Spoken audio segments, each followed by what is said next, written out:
Encerrou. Na hora que ele estava falando isso, caiu. Ah, o vídeo foi encerrado. Alô, alô? É porque pra mim é atrasado, né? Foi, Tava tão bonzinho, não foi? foi. Gente, a gente estava numa live agora, houve alguma coisa aí que caiu a conexão. Estou esperando, voltem aí, esperando que o professor Fernando volte. Aconteceu alguma coisa que caiu a nossa live aqui no meio do nosso bate-papo. Pronto, professor.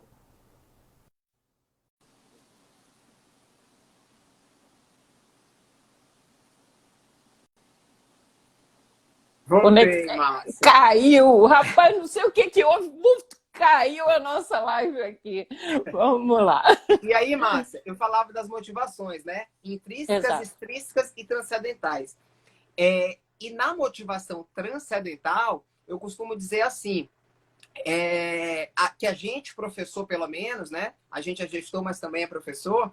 A gente, professor, pensa muito nisso. Como é que eu posso melhorar os negócios do mundo e o mundo dos negócios, né? Então, eu acho que o meu papel, sobretudo como professor de gestão, é isso. É plantar essa sementinha e deixar esse legado. Isso é motivação transcendental. Então, eu acho que a gente precisa entender qual é o nível que a gente está, o que a gente deseja, o que nos motiva, e a partir daí a gente também definir ou redefinir as nossas rotas profissionais.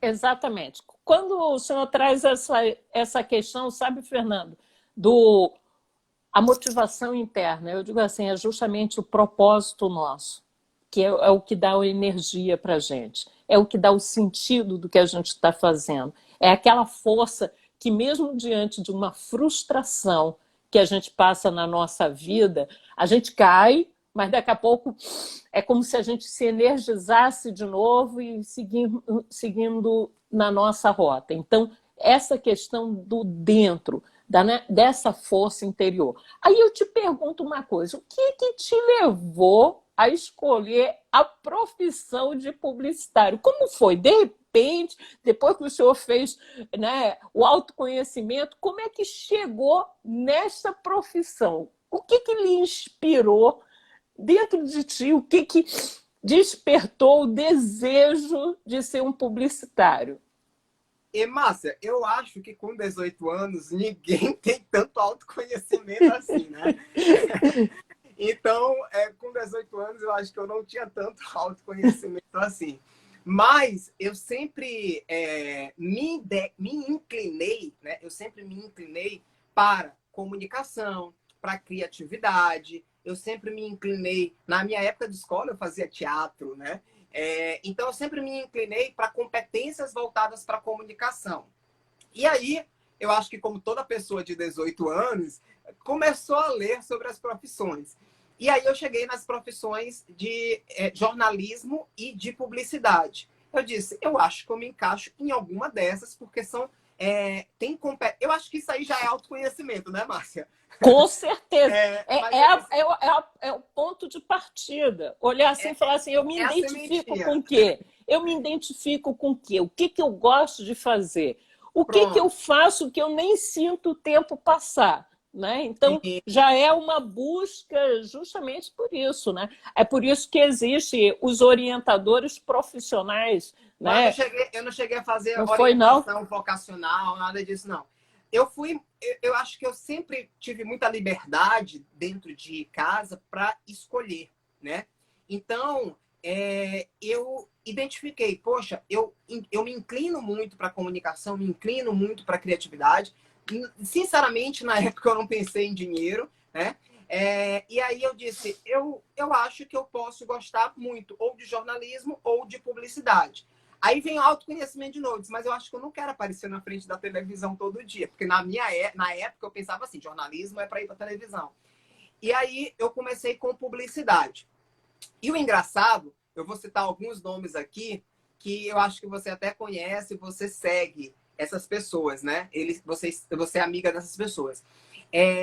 Quando eu comecei, eu sempre gostei muito de escrever. Você sabe que eu tenho quatro livros publicados. Esse ano eu vou lançar meu quinto livro, né? Eita, parabéns. Então, eu sempre gostei muito de escrever.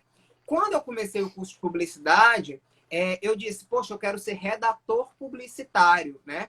Porque a publicidade, ela é dividida em áreas. Então, você pode ser criativo, que é o carinha da direção de arte, é o que faz o layout. Você pode pensar nos textos para esse layout, que a gente chama de redator. Tem um diretor de criação, que faz a direção do redator e do diretor de arte. Tem o profissional de mídia, isso dentro de uma agência, tá? Tem o profissional de mídia, o profissional de atendimento, o profissional de planejamento, o profissional de produção. E nos meus 2 primeiros períodos ali, eu queria ser redator, né? E aí veio uma professora chamada Melissa. Mentira, veio primeiro uma professora chamada Elirdes, né? E aí, Conhece? Elirdes, ela era diretora de criação de uma agência aqui de São Luís. É uma agência importantíssima e dava aula de marketing. Aí eu disse, poxa, eu gosto muito eu comecei a gostar muito de marketing, né? E eu acho que o professor ele tem uma forte influência, porque eu tenho certeza que se o professor fosse chato, a gente não ia criar empatia com a disciplina, né? E nem simpatia. E aí eu comecei a gostar de marketing. No segundo período, veio uma outra professora que era diretora de mídia em uma importante agência aqui de São Luís, com a disciplina Marketing 2, que era a professora Melissa, né? Não sei se você chegou a encontrar com ela na Melissa, não. Luís. Melissa E eu não me aí, lembro. a professora... Aí eu comecei a gostar mais ainda de marketing e de mídia, né? Porque ela era professora de mídia. E no terceiro período veio a disciplina chamada mídia, né? Aí eu comecei no segundo período um estágio. E o meu estágio era numa house. A house é como se fosse uma agência de publicidade dentro de uma empresa. Então, nessa empresa que eu trabalhava, existia uma agência de publicidade dentro da empresa, que a gente dentro do departamento de marketing, que a gente chamava de house. E eu comecei especificamente no estágio na área de mídia, né? Que foi justamente o período que eu estava cursando mídia. E aí eu disse, poxa, eu tô gostando muito disso. Aí eu me desencantei pela redação, né? Eu disse, eu não quero mais ser redator e eu quero ser mídia, né? E aí eu comecei a estudar muito mais mídia e muito mais marketing. Aí, a partir dali, eu me dedicava a tudo que tinha dentro da faculdade envolvimento com mídia e com marketing. Eu deixei redação, deixei criação, deixei direção de arte de lado, né? Então, eu fui mais por esse lado. Nesse período, você deve conhecer ele, eu conheci o Valdez Ludwig, né? E o Valdez Ludwig, né? Então, contrate pessoas que agreguem. Aí eu disse, então não vou mais estudar fotografia. E aí eu estudava ali o mínimo de fotografia, estudava o mínimo de cinema, né? E passei a estudar mais mídia e marketing, né? Planejamento, que eu gosto muito. Então, quando eu terminei a graduação e eu identifiquei que eu precisava de um desenvolvimento maior de competências voltadas para a administração, eu fui fazer administração. Então, mídia, marketing, planejamento é gestão puro, né? É menos criatividade, mais gestão. E aí, quando eu fiz a especialização em administração, eu disse, pronto, me encontrei, né?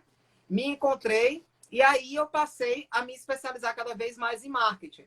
Aí, eu digo sempre para os meus alunos, Márcia, eu digo sempre isso para os meus alunos. Gente, primeiro período já é mercado. Universidade já é mercado. Aí, olha, eu acredito muito na zona da sincronicidade, Márcia.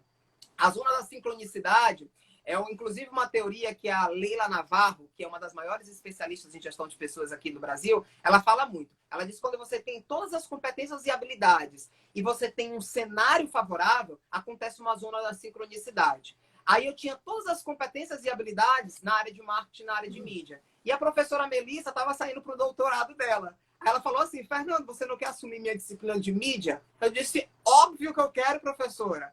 E aí agarrei a oportunidade e comecei como auxiliar docente dela, né? E aí começou a carreira híbrida de gestor e de docente. Mas eu acredito que tudo começou de fato mesmo, professora, lá com 18 anos, quando eu identifiquei os meus inclínios de competência para comunicação e para criatividade. Essa questão que você está falando é super importante, né? Você, primeiro, focar no que você é bom, que aí você chega a uma excelência. muita gente perde energia focando no que ela não é boa, né? A gente deve estar focando no que nós somos bons e potencializar ainda mais. E aí eu sempre digo assim, e aí o universo começa a conspirar a favor. Parece até uma coisa transcendental, mas as coisas começam a acontecer. Por quê? Você está com foco, está colocando sua energia naquele ponto que é o ponto principal. Aí é como a gente acabou de falar ainda há pouco, né? O E, dinheiro ele Márcia, termina vindo e termina como sendo uma consequência, consequência. né? Para quem está entrando agora, eu reforço a teoria da zona da sincronicidade, né? Primeiro, você tem que ter as competências e habilidades essenciais para o que você quer. Segundo, nem sempre você vai ter o cenário favorável. Gente, mas quando o cenário favorável aparecer e você tem as competências e habilidades, agarra, né?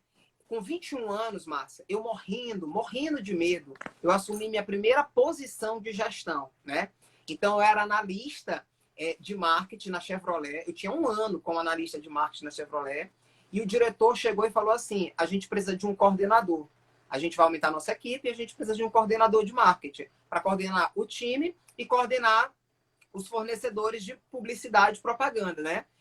E a gente te quer. Aí eu pensei só comigo, meu Deus, eu sou analista, eu tenho 21 anos, eu nunca gerenciei nada, né? E aí eu disse, eu quero, eu tô preparado. Porque eu pensei assim, ou eu sou demitido, né? Ou eu dou certo, né? Eu vou fazer o máximo para dar certo. E aí eu passei os próximos 3 anos como gestor de marketing.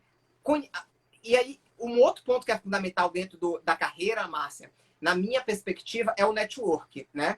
Porque nesse processo de construção de mercado, mais uma vez entra a zona de sincronicidade com o network. Eu conheci a gerente de RH da Chevrolet, que depois foi ser gerente de RH da Fiat. E quando ela foi para a Fiat, ela disse, a gente te quer na Fiat, né? E depois para a Renault, aí ela disse, a gente te quer na Renault. E aí eu fui pulando, mas porque a gerente foi me levando, né? E na Fiat, eu conheci uma executiva que tinha muita ligação com a Equatorial, que você conhece, né? Que eu passei 7 anos na Equatorial. Então, nesse processo de network, eu fui indicado para uma posição na Equatorial. Eu acho que eu só participei de um processo seletivo em toda a minha vida, Márcia. Todo o resto foi indicação, né? Que é justamente isso, competências e habilidades versus cenário, acontece a zona da sincronicidade. E aí, a partir daí, todas as outras posições foram indicações, foram posições ou de especialista ou de gestão na área de marketing. Então, a dica esteja sempre preparado, se prepare. E uma questão que eu queria saber de ti. Na publicidade, então, você falou aqui, durante a época da faculdade, vários tipos de, vamos dizer assim, de disciplinas. Então, esses seriam alguns ramos que o publicitário ele pode enveredar, ou para redação, ou para mídia. Então, você me deu aqui um panorama de várias frentes de trabalho que um publicitário pode abraçar, né? De Sim. acordo com que ele verdade, se identifica, então. Isso. Eu te dei várias frentes de um único núcleo, né? Porque uma das grandes vantagens da área de publicidade é que você tem diversos núcleos de atuação. Então, todas essas atuações que eu te dei é de um único núcleo, que se chama agência de publicidade. Mas você pode atuar dentro da publicidade, como formado em publicidade e propaganda, em diversos outros núcleos. Exemplo, existe a agência de propaganda, existe produtoras de vídeo, existem redatores de cinema, né? Apesar de existir um curso de rádio e TV, mas você como publicitário, você também pode escrever para rádio e para TV, né? Existe o que eu faço hoje, que é a gestão de marketing. Hoje a gente tem outras frentes. O publicitário ele pode trabalhar com growth, que é crescimento. Ele pode trabalhar com digital. Ele pode trabalhar com inovação, né? Ele pode trabalhar com consultoria estratégica. Ele pode trabalhar com trade marketing, que é marketing para varejo. Então, existe um mundo de coisas, Márcia, que você pode ir se direcionando. E para cada uma dessas, existem diversas especializações. Por exemplo, hoje eu coordeno uma pós-graduação, que é uma pós-graduação em gestão de marketing, inovação e Customer Experience, que é a experiência do cliente. Então, hoje, existe o que a gente chama dentro das empresas de gerente de sucesso. O que é um gerente de sucesso? É um gerente que vai cuidar do sucesso do cliente. Então, esse gerente de sucesso, ele precisa ter competências e habilidades voltadas para atendimento, relacionamento, pensamento estratégico, para ajudar o cliente. É muito comum em B2B ou B2C, tá? Para ajudar esse cliente final. Aí pode ser um publicitário, como pode ser um administrador. Um outro ponto que eu chamo muita atenção, Márcia, e aí eu peço até a tua ajuda também para ver se eu não estou pensando errado, é que você não precisa se limitar à sua área de formação principal. Eu até falo isso, né? Gente, graduação hoje não é fim, graduação hoje é meio, né? Então, eu sou formado em publicidade. Eu não posso assumir uma posição de gestor comercial, eu tenho que ser administrador. Claro que eu posso assumir uma posição de gestor comercial, porque hoje as competências elas precisam ser cada vez mais multidisciplinar e as funções interdisciplinares. Então, se você se limita, eu sou relações públicas, ou você só relações públicas. Eu sou radialista, ou você só radialista. Você vai ficar bitolado na sua carreira. Exatamente não sei se eu isso. penso errado, Márcia. Não. E cada vez mais a gente tem que diversificar. E eu digo assim, oportunidades tem milhões, né? Quando eu pergunto assim, qual a área de atuação que ele pode, né, trabalhar? É um ramo de atividade. Às vezes tem gente que, por exemplo, fica só limitado a trabalhar dentro de uma empresa. Às vezes, a empresa do bairro dele ou da cidade dele. E eu digo assim, gente, são 210 milhões de brasileiros. Olha só a quantidade de oportunidades que você tem para estar prestando um determinado serviço. Às vezes, a pessoa se limita a um único segmento, a um único trabalho, e eu digo assim, olha, oportunidades, tem milhões de tipo de trabalho, de desenvolvimento que você pode estar ofertando dentro desse leque enorme.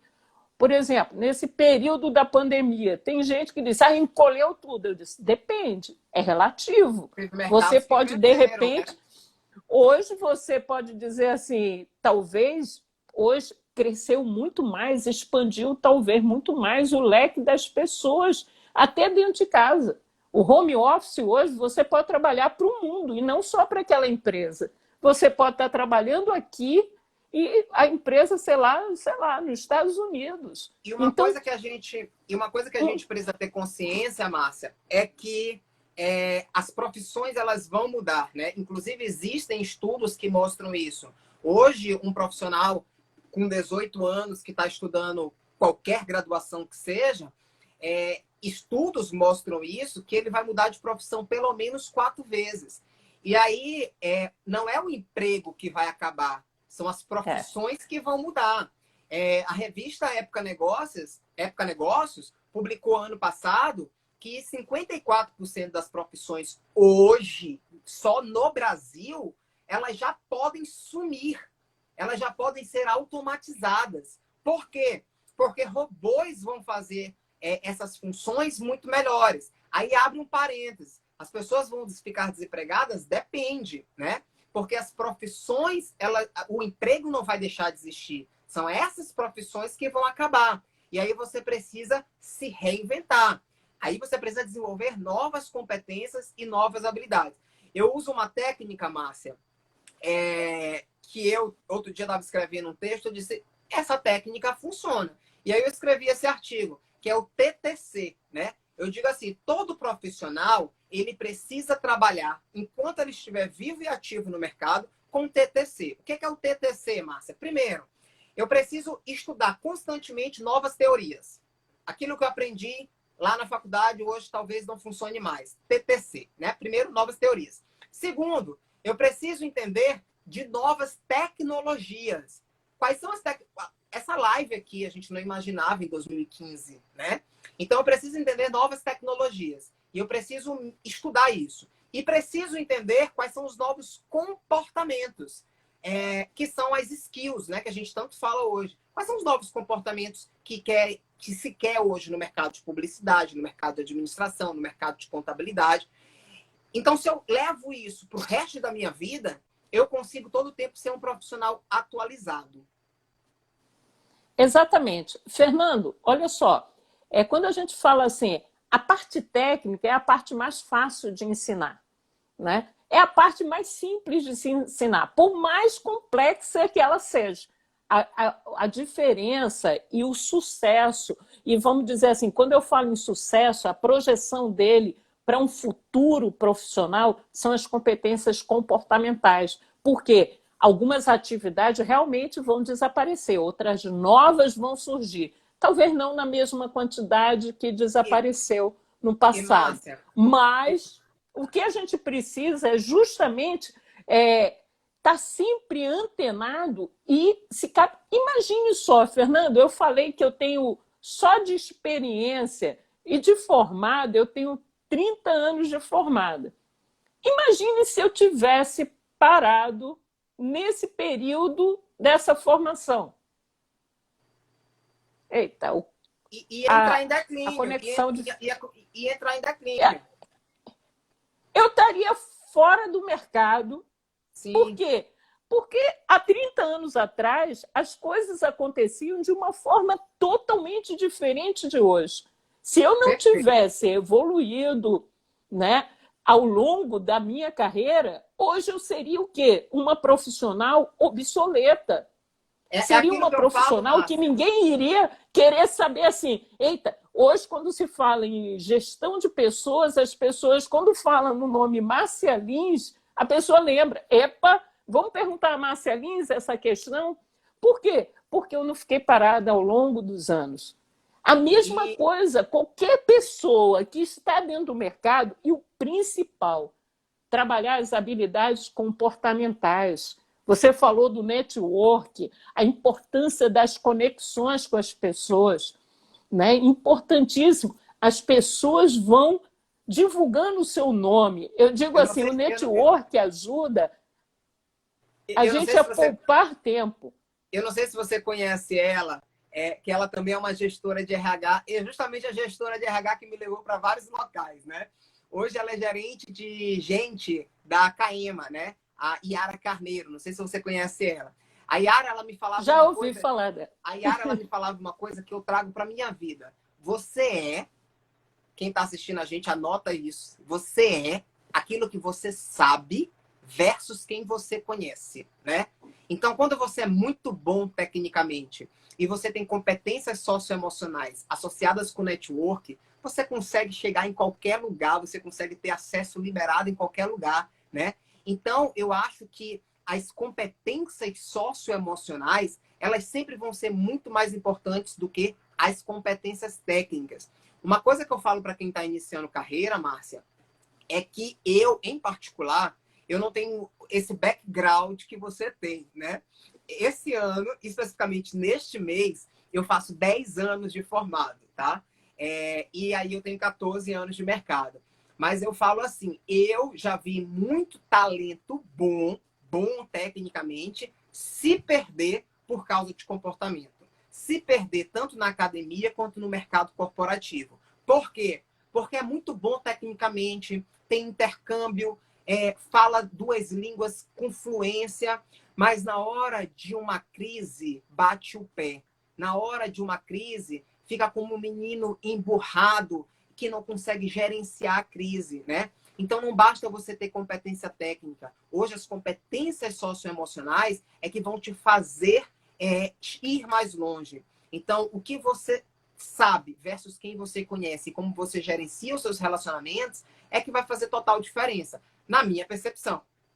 Fernando, isso aí é comprovado dentro das organizações. Por exemplo, na hora que a gente vai contratar uma pessoa, a gente olha o currículo dela, a gente está vendo as questões técnicas, é o primeiro passo da gente chamar uma pessoa. E aí, no momento de um processo seletivo, a gente avalia questões comportamentais. Essa pessoa pode adentrar numa empresa tecnicamente excelente, mas a maioria dos motivos que, ao longo desses 30 anos, eu vejo uma pessoa demitida por questões comportamentais. Não foi por ser tecnicamente muito bom, ou não era muito bom, Poxa, ele tecnicamente não é muito bom. Vamos demitir ele. Não, investe em curso nele. Agora, comportamento é um dos maiores motivos dos desligamentos dentro das empresas. Às vezes até diz assim, poxa, mas ele era tão bom tecnicamente, mas gerava crise, conflitos, não sabia trabalhar em equipe, não tinha uma visão, né, estratégica, não ajudava as pessoas, né? Eu até Então, brinco, Márcia. ele se Eu até perdia dentro das brinco empresas. que na hora de uma contratação, a gente tem que contratar sorriso e capacitar técnica, né? Porque é mais fácil. Eu digo assim, a pessoa tem que olhar se a pessoa tem um brilho nos olhos. Eu olho muito os olhos das pessoas, porque os olhos não falam, eles gritam, eles berram. Eles falam muito mais do que a própria boca. Os olhos, pode ver, quando a gente ama uma pessoa e aquela pessoa não sabe que você gosta dela. Você até diz assim, eu não quero nem olhar para ela que ela vai descobrir que eu gosto dela. Lembra quando os nossos pais olhavam para a gente na hora que tinha uma raiva da gente? A gente só pelo olhar dele já sei que vai ser bronca. Então os olhos, eles brilham. Os olhos quando estão brilhando, quando eu vejo numa entrevista alguém brilhando pelaquilo que ele está fazendo, então o que ele faz, o que ele já fez, eu já digo assim, esse é um profissional. Ele gosta daquilo que ele faz. A gente percebe pelo semblante dele. Eu digo assim, o rosto, ele fala demais, as microexpressões e os olhos. Então, na hora de uma entrevista, foque bem em como está sendo o discurso dele. Você percebe quando uma pessoa ela é apaixonada pelaquilo que ela faz. E esse é o grande segredo na hora da gente contratar. Contratar pessoas que são apaixonadas pelaquilo que ela faz. Porque pode ter certeza, ela vai doar muito mais do que aquele que faz só tecnicamente, tem um olhar seco e não tem aquele envolvimento naquilo que ele gosta de fazer. Né? Então, eu gosto muito de estudar as profissões e ver as pessoas dentro das profissões quando elas gostam, porque elas brilham o olhar. Por exemplo, os seus, quando falam em publicidade, nossa, só falta soltar aí faísca quando você está falando, Fernando. Chega, fica empolgado falando da sua área. A gente percebe que é uma pessoa que vibra com o que faz, que se identificou, que gosta daquilo que faz. Por exemplo, se eu estivesse fazendo um processo seletivo, eu já te contratava só pelo brilho nos olhos. Já estava contratado só pelo brilho nos olhos quando cada vez você estava relembrando ou comentando alguma coisa da sua área de atuação. A gente percebe a vibração da pessoa quando ela gosta daquilo que faz. E isso é que é o importante, né? Esse amar aquilo que faz. É muito interessante quando a gente encontra uma pessoa assim. Muita gente diz, Márcia, tu está há 30 anos e ama essa área. Eu digo assim, eu tenho um brilho nos olhos por essa área. E um outro ponto que vale muito, muito, muito dizer aqui, principalmente para quem está entrando agora no mercado, é que você amar o que você faz não significa dizer que você amará tudo o que você faz, tá? Então, eu falo muito assim, eu amo, de fato, eu sou apaixonado pela área do marketing, né? Eu tenho duas paixões. Eu sou apaixonado pela área do marketing, sou apaixonado pela área de desenvolvimento de gente, que é a área de educação, tanto superior quanto educação executiva. Mas eu brinco muito com isso, né? Eu não gosto de parte de prova, né? Mas eu tenho que fazer, e tem que fazer bem feito, né? Porque isso vai corroborar com a minha performance. Então, você amar o que você faz não significa dizer que você tem que amar tudo o que você faz e que você vai ser indisciplinado com aquilo que você não gosta. Você precisa fazer tudo com excelência, todas as entregas com excelência. Então, eu acho que isso é um divisor de águas no processo de definir quem está mais preparado para uma posição ou não, né? E a diferença, eu falo muito isso, a diferença ali entre o medalha de ouro e o medalha de prata está nos 5 minutos a mais de esforço. E a gente precisa sempre ressignificar o nosso esforço. Por exemplo, eu não sei se você viveu isso, Márcia. ou se foi tranquilo para você. Mas a minha dissertação de mestrado foi um parto, né? Eu consegui fazer bonitinho em 24 meses, mas foram 24 meses de parto, porque cada vez que eu escrevia uma argumentação, cada vez que eu escrevia um referencial, cada vez que eu trazia um dado científico da minha pesquisa, né, o professor dizia, tem que voltar, tem que voltar, tem que voltar, tem que voltar. E aí, quando chegou no finalzinho, Márcia, né, quando eu recebi os e-mails do meu orientador, tinha uma linha de tem que voltar. Aí eu lembrava assim, poxa, o primeiro e-mail que eu mandei para ele tinha 15 linhas de tem que voltar. Ou seja, eu acho que eu melhorei, né? E eu passei a ressignificar. E cada vez que eu ia olhando menos linhas, eu ia dizendo, meu Deus, vai dar certo, vai dar certo.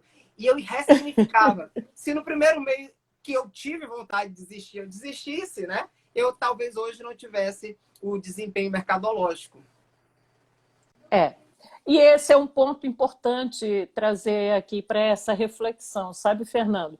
O fato da gente gostar de algo não quer dizer que é 100% e que a gente não vai ter as frustrações, os momentos de raiva, de tristeza, de desilusão. E vai ter aquelas atividades que não é aquela que a gente é o brilho nos olhos, mas que faz parte do processo para a gente atingir aquele detalhe.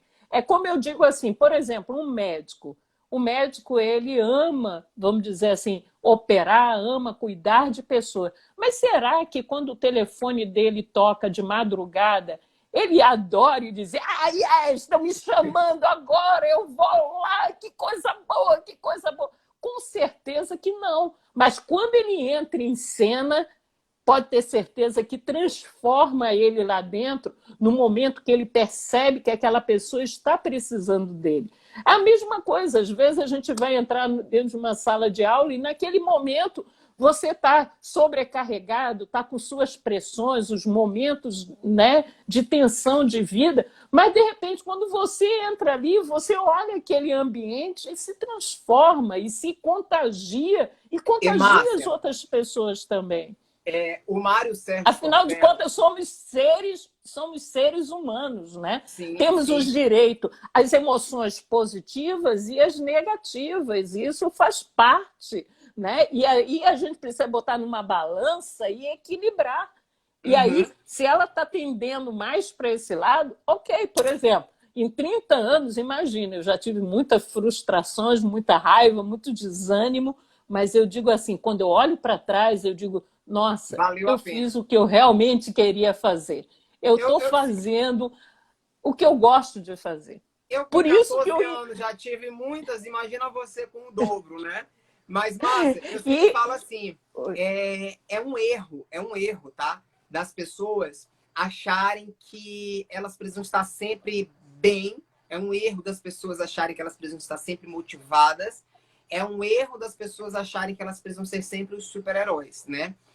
Assim como você, eu já tive muita desmotivação, eu já tive muito cansaço, eu já pensei em algumas vezes dizer, não, hoje eu não vou fazer isso. Mas eu falo assim, gente, motivação, na maioria das vezes, é falácia, porque é óbvio que você precisa encontrar o que faz sentido para você, para que você encontre motivos para realizar. Mas tem dia que você vai acordar desmotivado. E nesse dia, você precisa ter disciplina. Você precisa fazer, né? Porque tem uma meta te esperando. Então, é básico. No dia que faltar motivação, tenha disciplina. Aí eu gosto muito de uma fala do Mário Sérgio Cortella, que ele faz assim, qual é a diferença entre o melhor e o possível? Quando você vira para alguém e diz assim, você consegue fazer isso, né? E a pessoa diz, eu vou fazer o possível. Ela está abrindo brechas para incompetência. Na verdade, você tem que fazer o melhor. Então, entre o possível e o melhor, quando você diz, eu vou fazer o meu melhor, mesmo não estando bem, tão bem assim, eu sei que você vai entregar excelência. Você não vai entregar perfeição, porque a perfeição não existe, mas você vai entregar excelência, né? Então, você vai entregar ali o estado da arte. E esse estado da arte, eu brinco muito, Márcia, que existem dois tipos de profissionais. O profissional comum e o profissional artístico, né? O profissional comum é aquele que tem como sonho se aposentar, né? É aquele que trabalha de 8 às 18 com 2 horas de intervalo. Você vira para ele e pergunta assim, se você ganhasse na loteria, o que você faria? Aí ele fala, eu pegaria o dinheiro e voltaria nessa empresa e falaria tudo que eu sempre quis falar na cara desse gerente que não vale nada, né? E tem um profissional comum. Esse é o comum. E tem um profissional artístico. O profissional artístico, você deve ter acompanhado, perguntaram para Fernanda Montenegro qual era o grande sonho da vida dela. Ela disse, morrer em cima de um palco. Porque palco para ela não é trabalho.